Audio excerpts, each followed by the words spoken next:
Welcome to Planetary Gig Talk, Tales of Music and Magic.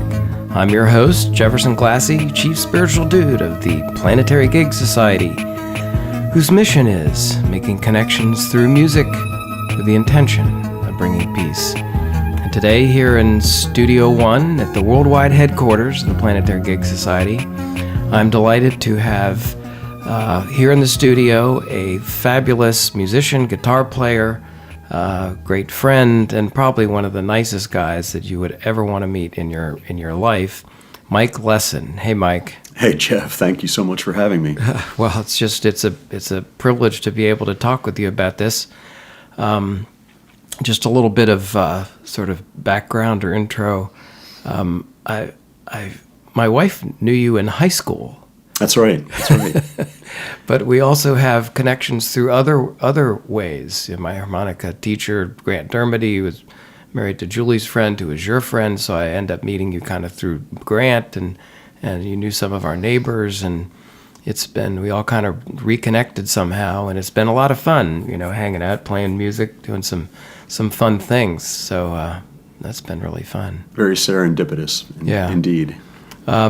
So you're from this area, then I know you went to high school here in Bethesda area, but I haven't really talked with you too much about how you got the music bug, when that happened. What was it kind of early in life? Was there some moment that sort of just was a oh my gosh aha moment about music? Did your parents make you get lessons? Did you take lessons? I mean, what was your sort of your musical birth as far back as you can remember? Well, yeah, that my father is a piano player, or was a piano player. He's deceased now, but I think earliest recollections of probably being a baby and laying in the living room where we had a piano, and he'd come home from work and just sit down at the piano and play for what seemed like hours or eternities before dinner time or after dinner. And then my older sister was the first to take piano lessons, probably preceding my piano lessons, which I was to take, I think, second grade, so I must have been about 6 or 7. Mm-hmm. And she continued. She still plays piano, and she's a working musician for her entire life, and she gives residencies now and lessons. But she's played all over the area and put out some albums. But I did take some piano lessons for, I think, about 6 years. Wow. Yeah. So it sounds like it was sort of therapy for your father. He'd come home from work and play the piano. Yeah, no doubt about it. He would get into that zone. Yeah. Yeah. Did he play professionally or anything else, or was he more of sort of social player? Or? Well, he did later. He always wanted to. My understanding, the story I always heard, early in life, he before he was married, he wanted to play music, and his father discouraged him greatly from pursuing a career in music. Uh-huh. So he went to law school, became a lawyer, got married, had a family, and worked in the government as a lawyer. But always, I think, throughout that time, he always wanted to play in his heart. And after he left the government,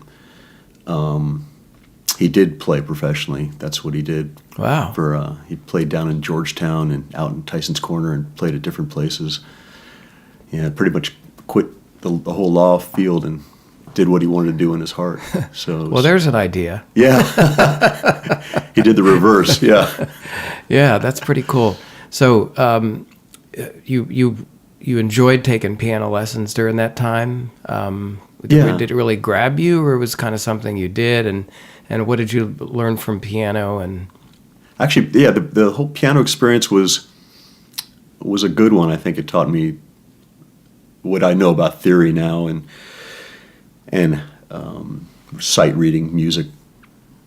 Although I haven't applied it to guitar, pretty much when I quit taking piano at about the age of 13 or 14, that's when I picked up the guitar and didn't apply that theory or the sight reading to guitar.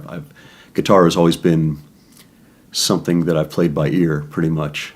Although I, use the theory in the background. Yeah. Well, you understood it. I mean, I'm in a interesting point, being kind of up there in age and working on guitar for the last couple of years, trying to learn that, the scales and up the neck and all that is an interesting perspective. It's not that easy. It does take a lot of time, but kind of getting it, which I assume in 6 or 7 years of piano, you got a lot of the underlying, intervals and chords and that kind of thing. Yeah, or at least the exposure to what Yeah. what sounds or is supposed to sound correct, I suppose. So then how did guitar happen? Were you hanging out with some friends, or you heard some music, or how did that? No, I'm trying to think of exactly when. I know we moved, just about that time we moved out of the district. I was living inside D.C., and we moved out of D.C., and so pretty much my relationship with all my friends was severed. So I was living now here at the beginning of junior high school and was pretty lonely, and I didn't want to play piano anymore.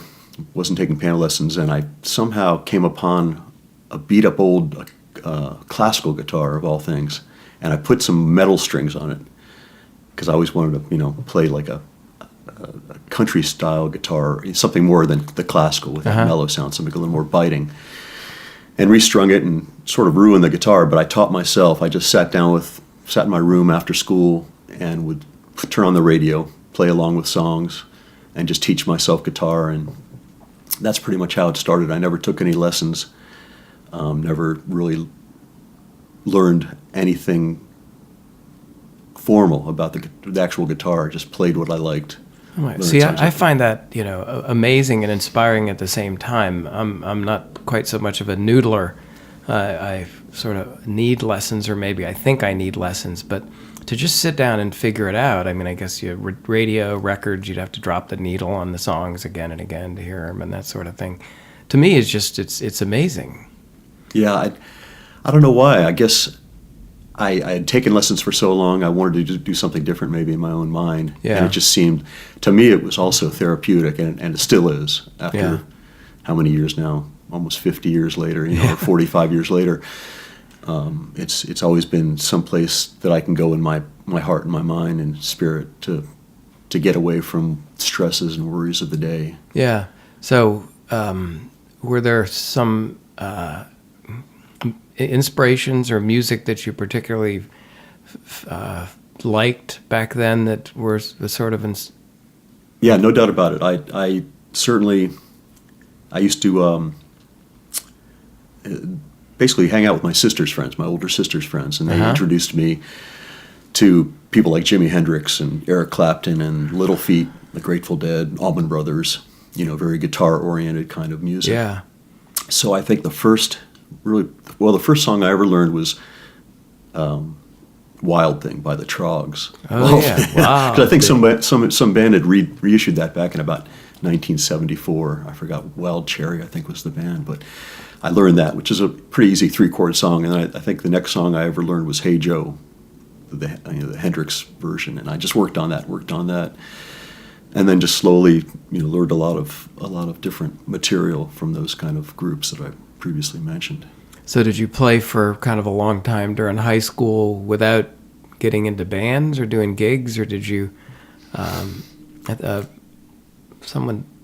Tom Blood told me that you all used to go around to different parties and you'd play and that sort of thing. Did that take a while to get into that, or did you start just how did?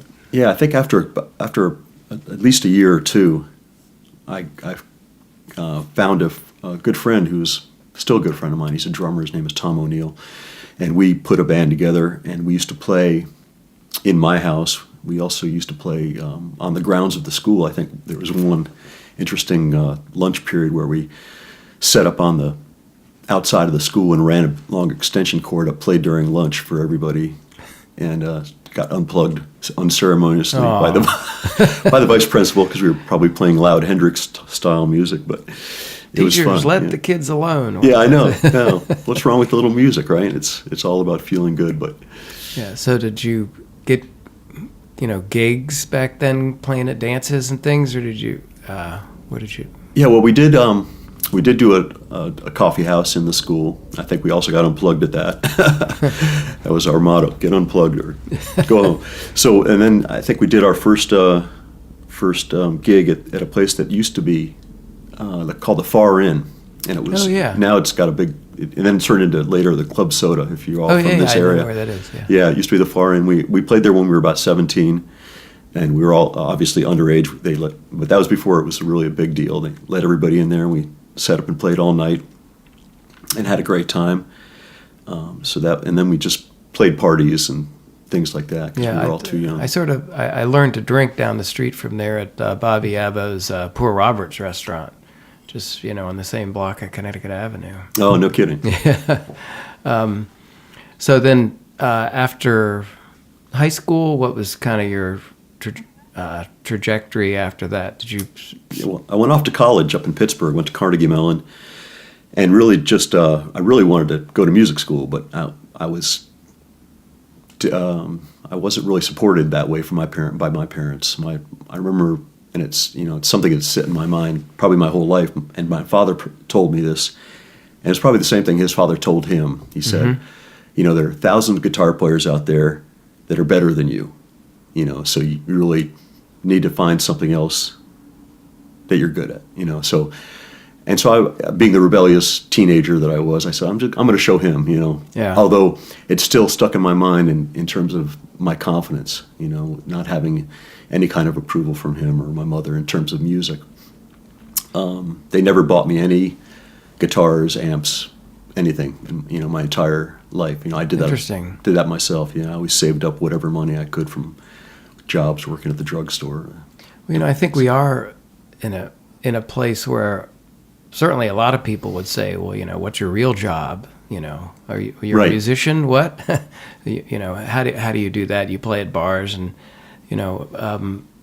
and the whole society doesn't necessarily support what I think is it's so important to us all, to so many people.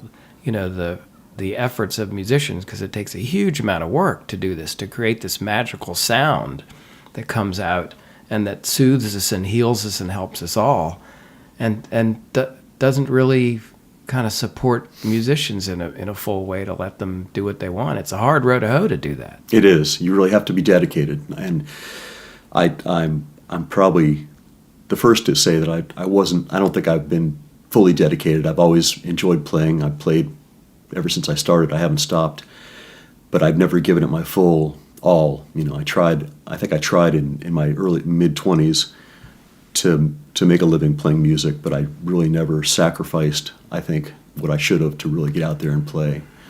But it's always been something for me that's been so therapeutic that I think once you start playing, and I'm sure you experience this too, it gets in your blood, and you really couldn't give it up if you wanted to. Right. At least I can't. Right. Yeah, it just gets inside of you. It's a good disease in a way. Yeah. So you mentioned some of your influences as you went through your life, and have you found other types of music that inspire you, or what kind of music maybe really feels that really speaks to you? Or the blues certainly seems to always strike a chord, figuratively, yeah, literally speaking. But I tend to. That's been my background and my mainstay in terms of my playing. So I know you know my playing, and yeah. You can hear that in my playing. And I've delved into other music. I've played in top 40 bands. I've played in pseudo country type bands, but I think blues is probably more suited to my style. Yeah. Yeah. And some of rock, I guess, is blues like. That's right. The Stones and. Yeah, rooted in the same background, no doubt about it. Yeah, it is. It's pretty emotional. So, did you have further? I know now you're playing in a couple of bands, and you have been, I guess, a lot of your life. Did you have some deviations, some really great experiences with some of the bands that you played with? Something that, where you've been sort of just in the same sort of place with the different music that you've been doing? In terms of, when you say place, I think what conjures up in my mind is I guess the place I'm always trying to get back to musically, and I think everybody can relate to this. And when you get to that place in your mind where when you get out of your head and you're feeling sort of the music is flowing through your soul, through your heart, and it doesn't happen often. Unfortunately, I wish it happened more often, but I can get to that spot maybe once or twice a night. I get to that spot more, I think, when I'm just in my basement playing my guitar by myself, just coming up with things on my own. I can release all those stress and the worries of the day. But I think that's what I'm always trying to get back to as a therapeutic, spiritual kind of a journey for me, is to that spot. Not think about the ego. Get away from, if you're in front of a crowd, not think about the crowd, what you're trying to provide for them, but get into the more internal expression of what you feel. Yeah, I think that's really profound. What I've been learning, our friend Barry Warsaw, when I talked with him and in other conversations with Barry, he kind of calls it getting out of your thinking brain. And it isn't really easy. I mean, I find I'm trying to learn a song, I'm playing along, and if I stop thinking about it, I just go off into a whole bunch of weird chords that aren't really in the song. Right. Yeah, but you're having a lot of fun doing it, right? Yeah, but it does seem almost like the Holy Grail a little bit of just being able to play, to have music almost come through you. Exactly. Yeah, and that's what I've heard you listen to other people talk about that, how songs, they're not quite sure how they wrote a song. If I write a song, it's really a lot of work, but sometimes words will just come to me, and I don't know where they're coming from, but I'll put them down, and it's really a cathartic experience. It's obviously drawn from something personal, but sometimes some of the stories you come up with aren't really personal, and you're wondering where exactly do they come from. Yeah. So have you written a lot of songs? Not that many, I don't think, comparatively to, especially somebody like my daughter, who's a songwriter.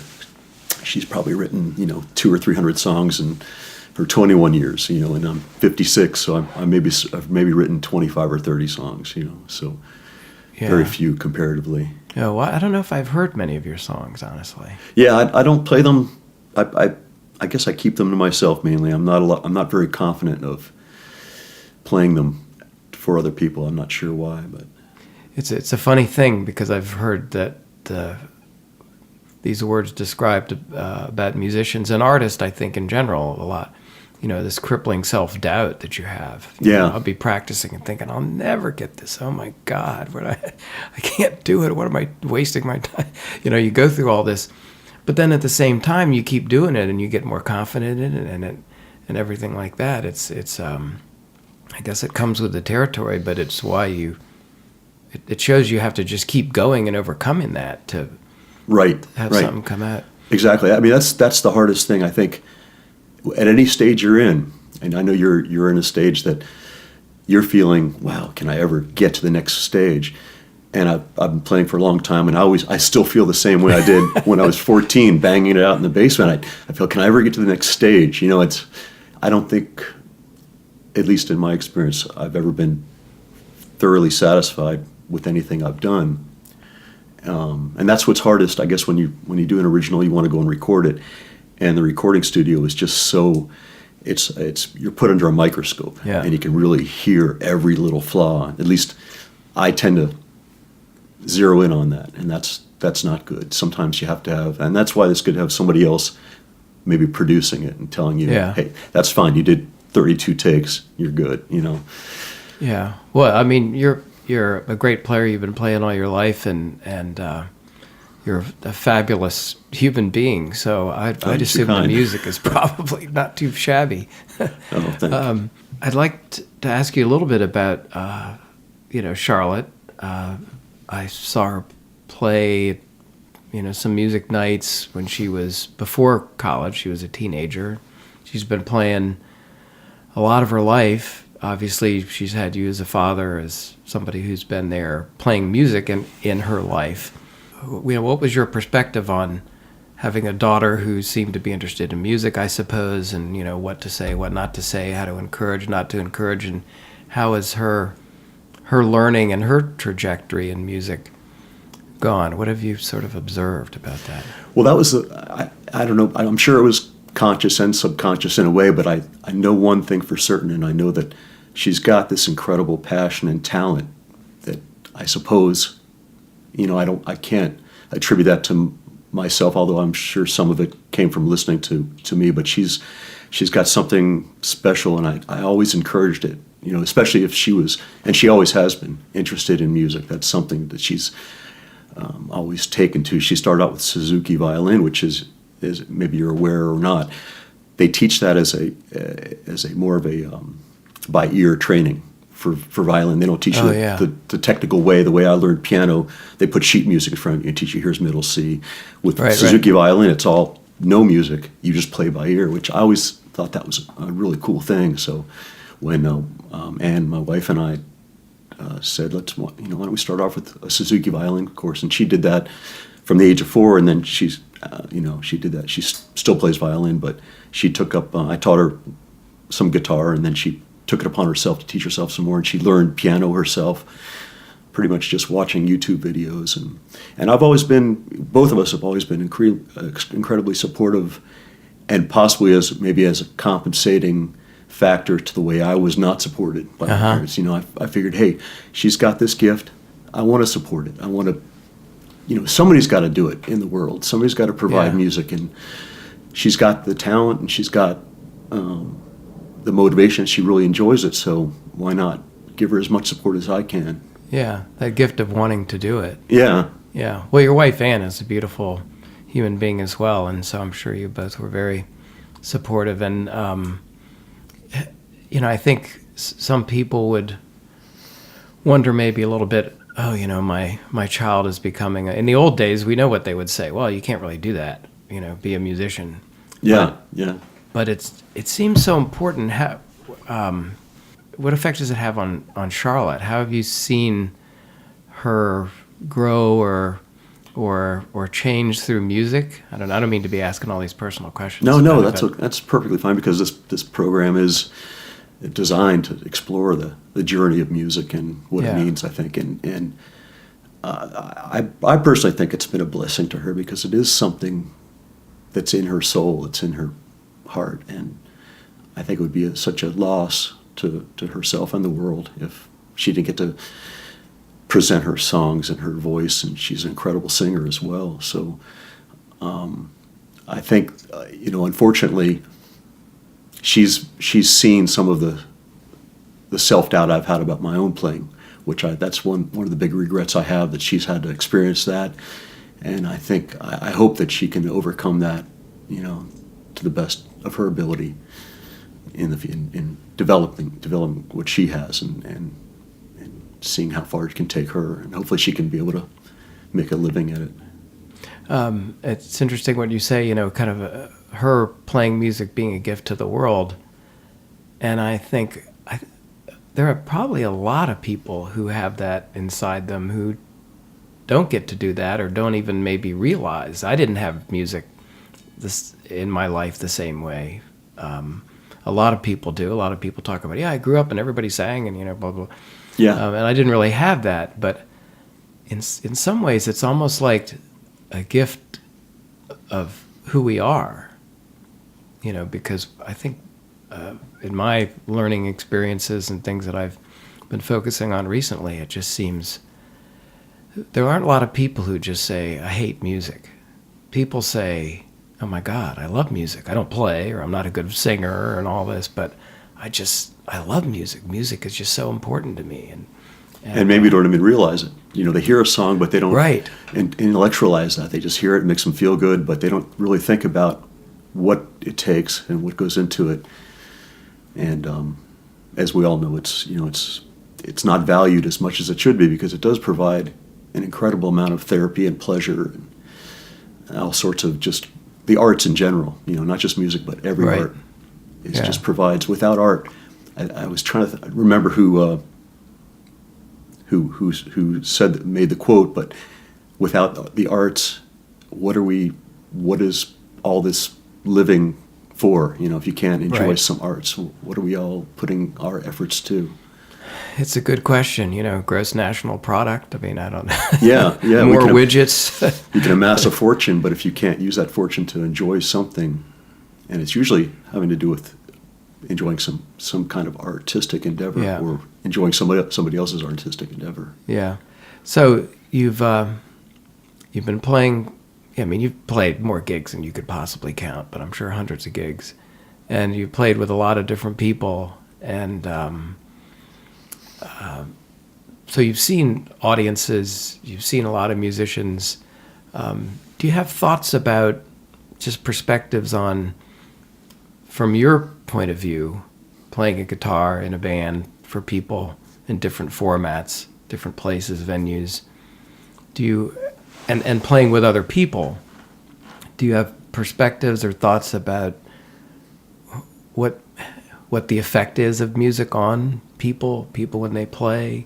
Have you seen it in the way that people react? Is there anything common about your experiences in playing and seeing the people in the audience? Or I think the common thread is happiness and healing. I think that's, obviously it spans the breadth of emotions from sadness to joy, but you could play the deepest blues song and make somebody cry or make yourself cry.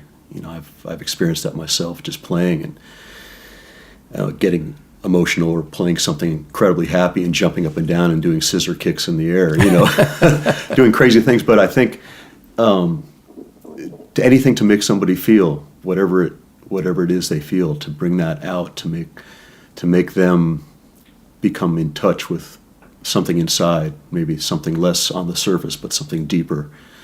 And I think that's what the importance of music is. And it's universal, as everybody else, I'm sure, you've interviewed, talks about how music is just, you don't have to speak, music is a language, but you don't have to speak the same language to appreciate the musical form. Yeah, when you were talking about that, I just thought, it's almost like finding about your own truth. Yeah, no doubt about it. Because I think I guess that was one thing I was thinking, preparing for this, is if you're just, and I've done this, I'm sure many times, you're just phoning it in because you're playing a song that you don't really want to play.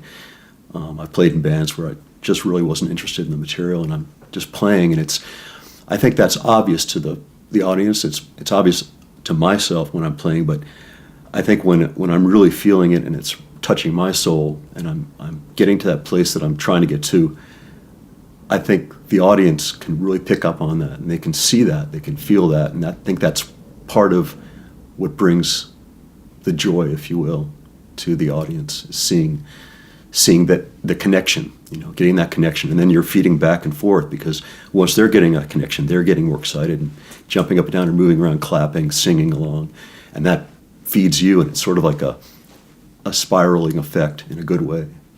Yeah, that connection, that's really important. Yeah. I've talked with other people about that a bit too. And, the more we connect, our common humanity, our common, our common connection with everything, it seems to be a kind of a good path or a good goal to have.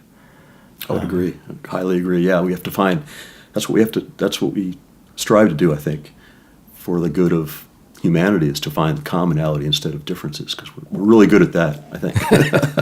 We need to get better at finding the common ground, and music is a great platform for that. Yeah, well, that's for sure. Well, Mike, I think just thanks very much for taking the time to be here and talk with us, and I really appreciate your being here. Well, thank you so much for having me, and I wanted to throw some kudos your way. Just what a great thing you're doing by providing the Planetary Gig Society and the podcasts, and that's just a huge gift back to humanity in my perspective, and I think the world needs more of that, so I'm a big fan. Thank you. Well, thanks. We'll just keep on doing what we're doing. Yeah, thanks very much, Mike Lessin. Appreciate it.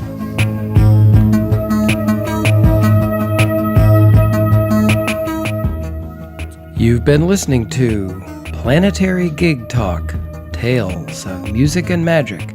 I'm your host, Jefferson Glassy, Chief Spiritual Dude of the Planetary Gig Society. We talk with musicians and others about the power of music and how we can use music to help create a better world. Please check out our website, www.planetarygigs.org, for information about some of the organizations promoting music and musicians, resources about the power of music, books, movies, articles, including new research on music and the brain. We welcome your support. The Planetary Gig Society is a Section 501c3 charitable organization, and you can donate on the website. You also can receive a free email signature block demonstrating your support for Planetary Gig Society.